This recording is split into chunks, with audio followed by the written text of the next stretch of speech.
Hi, so this week for the reading log, I got the book The Infamous Ratsos, and the author is Carol LaRue, I believe is how it's pronounced, and the illustrator is Matt Myers. And it is a chapter book, so I thought that maybe this would be appropriate for second or fifth graders. So the setting of it it's called The Big City. And it's about these two brothers, they're little rats, and they're really striving to be like their father. And their father is tough, it says.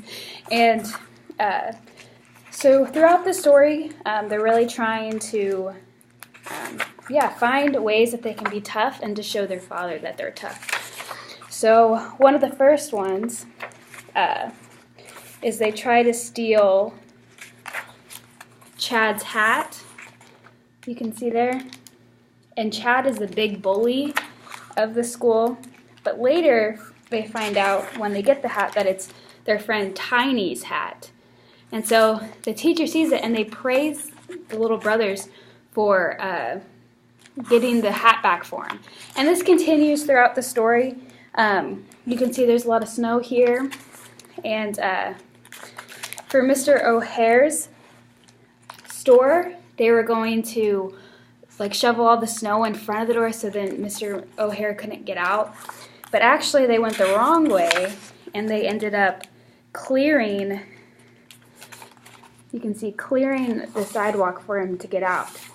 And so the guy praises him again, and the brothers just aren't, they're not getting what they were wanting. And this happens many times with their friend Fluffy, who's a new girl from school. They try to feed her a sandwich with all these different combinations, thinking that she wouldn't like it, when actually her mother makes the exact same sandwich. So ends up loving it, and then again their plans fail. And so by the end of the story, it happens again. And they're soaping windows and they're doing all these different things, but it always ends up with them getting favored for being kind and compassionate.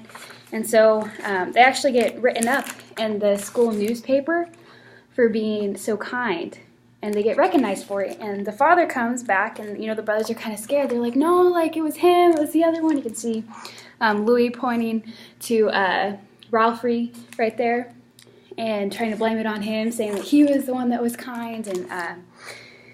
And so they're scared, but actually the father just applauds them in the end and is proud of his boys for being so kind to one another and looking for those opportunities. And so later you see them kind of being kind to people around town together. And the illustrations here are black and white. They are kind of like pencil sketched, which is really cool. And I really think this sends a really good message to students about how sometimes being kind or compassionate can be labeled as soft or weak, but actually it creates really strong and noble character, and that gets noticed from everybody. So I think the graphic organizer that I would choose for this one would be for students to maybe do a sequence chart of just listing the different events throughout the story.